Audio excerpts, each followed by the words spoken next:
Shalom, bien-aimés dans le Seigneur, nous sommes dans la joie de nous retrouver pour une nouvelle méditation.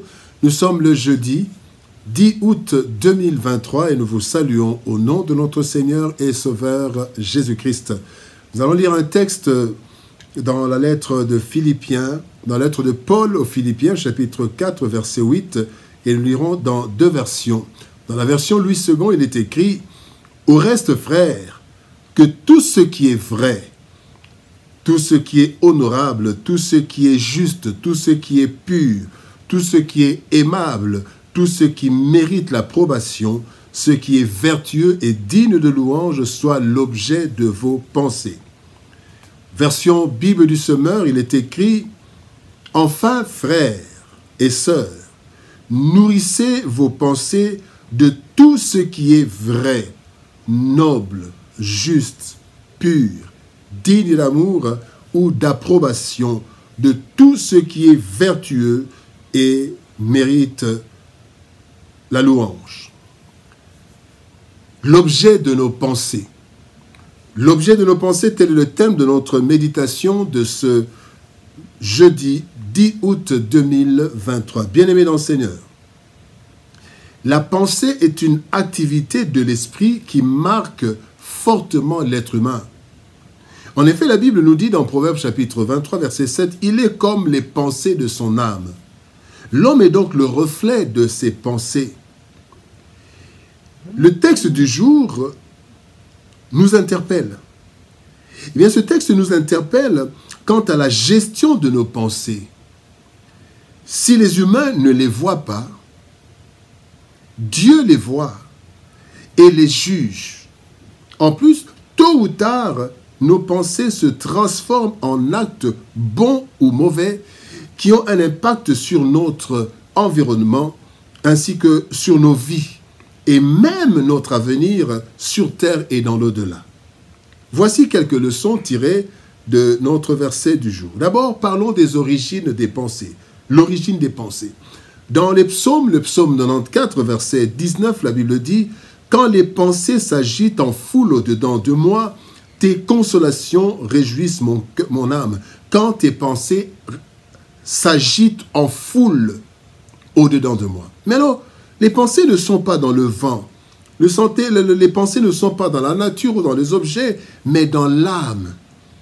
Quand les pensées s'agitent en foule au-dedans de moi, dans mon âme. Et les pensées ont différentes origines. Il y a d'abord notre nature. L'être humain, dès sa naissance, a certaines dispositions psychologiques, bonnes ou mauvaises, selon ses parents, sa parenté. Il y a des enfants qui naissent et qui grandissent déjà avec une certaine une poussée vers la colère, et tout ça, il y a des pensées. Donc l'enfant ne naît pas comme une feuille blanche. Deuxième origine des pensées, c'est ce que nous vivons. Les événements de la vie créent des pensées mauvaises ou bonnes. Une autre origine, c'est ce que nous voyons. Certaines pensées naissent de ce que nos yeux perçoivent. Vous percevez quelqu'un et vous avez des pensées de bonnes ou de mauvaises selon votre perception. Et enfin, les pensées viennent aussi de ce que nous entendons. Ce que nous entendons de bon ou de mauvais produit des pensées en nous. Bien aimé, l'environnement en général crée différentes pensées dans le cœur de l'être humain. La deuxième leçon, le travail des pensées. Qu'est-ce que les pensées produisent en nous? Dans Proverbes chapitre 23, verset 7, nous l'avons cité plus haut, il est dit « Car il est comme les pensées de son âme. » Les pensées nous façonnent, avec ou sans notre conscience. Nous pouvons ne pas être conscients de certaines choses dans nos pensées, mais cela nous façonne. La pensée a une grande influence sur notre vie, bien-aimés. Et la pensée crée les pensées, ou la pensée crée en nous, selon leur contenu, la persévérance ou l'abandon.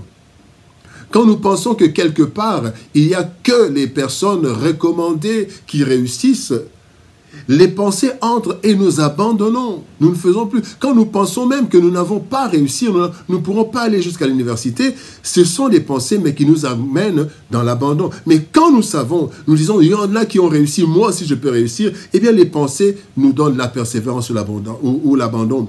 Les pensées peuvent nous donner la repentance ou la perdition. L'enfant prodigue, bien-aimé, il s'est repenti, il a eu dans ses pensées, il est rentré en lui, il a dit, auprès de mon père, même les ouvriers mangent, je rentrerai chez mon père, je lui dirai. Donc, les pensées de cet enfant l'ont conduit dans la repentance, mais il y a d'autres qui conduisent dans la perdition. Les pensées peuvent conduire vers l'amour ou la haine des autres. Vous avez des pensées, de véritables ou de mauvaises pensées sur quelqu'un et vous pouvez le haïr. Or, quand vous avez de bonnes pensées, cela vous poussez à l'aimer. Les pensées peuvent nous pousser à l'orgueil, à l'humilité, ou bien alors aux mauvaises estimes de soi. Vous n'avez pas d'estime de vous-même. Parce qu'en pensée, vous dites que les autres ne vous aiment pas. On ne m'aime pas dans cette famille. On ne m'aime pas dans ce pays. Et ces pensées peuvent vous porter à se sous-estimer. Ou bien alors, je suis beau, je suis grand, je suis belle. Et vous avez de l'orgueil ou alors de l'humilité. J'ai, mais c'est par grâce. Les pensées peuvent nous amener aussi à des actes, bons ou mauvais.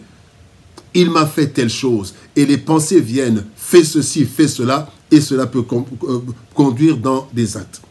Les grandes réalisations, comme les grandes destructions de la terre, ont été, pour la plupart, les fruits des pensées. Faisons attention à penser. Alors maintenant, comment gérer les pensées? Troisième point, la gestion de nos pensées. Dans Proverbes chapitre 4, verset 23, la Bible dit « Garde ton cœur plus que toute autre chose, car de lui viennent les sources de la vie. » C'est comme ça que le texte nous dit que tout ce qui est pur, ce qui est agréable, ce qui est aimable soit l'objet de vos pensées. Donc nous devons gérer nos pensées. Bien aimé, et pour gérer nos pensées, puisque nos pensées dépendent, notre vie dépend de nos pensées en grande partie, nous devons être en mesure de gérer ces pensées. Nous allons voir 4 dispositions principales à prendre pour bien gérer nos pensées. D'abord, nous devons passer nos pensées au scanner de Dieu, dans la prière et dans la méditation de sa parole. Dans le psaume 139, verset 23 à 24, il est dit « Sonde-moi, ô Dieu, et connais mon cœur, éprouve-moi, connais mes pensées, regarde si je suis sur une mauvaise voie et conduis-moi. » Mais aussi dans Hébreux chapitre 4, verset 12, la Bible dit que la parole de Dieu est comme une épée à double tranchant, séparant même les pensées et de l'âme. Bien-aimés, nous devons passer nos pensées au scanner de Dieu. Deuxième chose, nous devons nourrir notre âme de la parole de Dieu. Colossiens chapitre 3, verset 16 dit que la parole de Dieu habite abondamment en vous. Et nous devons, troisième chose, nous devons nous discipliner quant à ce que nous regardons, nous écoutons, ce que nous méditons. 1 Corinthiens chapitre 10, verset 23 dit « Tout m'est permis, mais tout n'est pas utile, tout n'édifie pas. » Et enfin, quatrième chose à faire, c'est prier pour lutter contre les mauvaises pensées. Marc chapitre 14, verset 38 nous dit « Veillez et priez afin de ne pas tomber dans la tentation. » Nos pensées, bien-aimés, influencent fortement nos vies, en bien ou en mal. Une pensée, petite soit-elle, peut engendrer une montagne de décisions et de comportements, parfois irréversibles. Nous avons donc tout intérêt à bien gérer le contenu de nos pensées selon l'orientation biblique, morale et éthique, afin d'éviter des situations qui nous détruisent et qui détruisent notre entourage. Bien-aimés, tout commence par une pensée et peut aboutir par la destruction ou par la bénédiction. Prenons donc garde et demandons à Dieu de toujours purifier nos pensées pour sa gloire et pour notre bien. Prions. Éternel Père de gloire, sonde-nous. Regarde nos pensées, Seigneur, et dis-nous si nous sommes dans la bonne voie. Aide-nous, Seigneur de gloire, à combattre, à rejeter tout ce qui combat, tout ce qui vient comme un virus dans nos pensées, afin que tu sois glorifié et que nous soyons, Seigneur de gloire, tes enfants fidèles. Au nom de Jésus-Christ, notre Seigneur et Sauveur, nous avons ainsi prié, Père. Amen. Bien-aimés dans le Seigneur, que Dieu nous aide à bien gérer nos pensées afin de ne pas courir vers la destruction. Shalom, au revoir, et par la grâce de Dieu, nous nous retrouvons demain pour une nouvelle méditation. Shalom.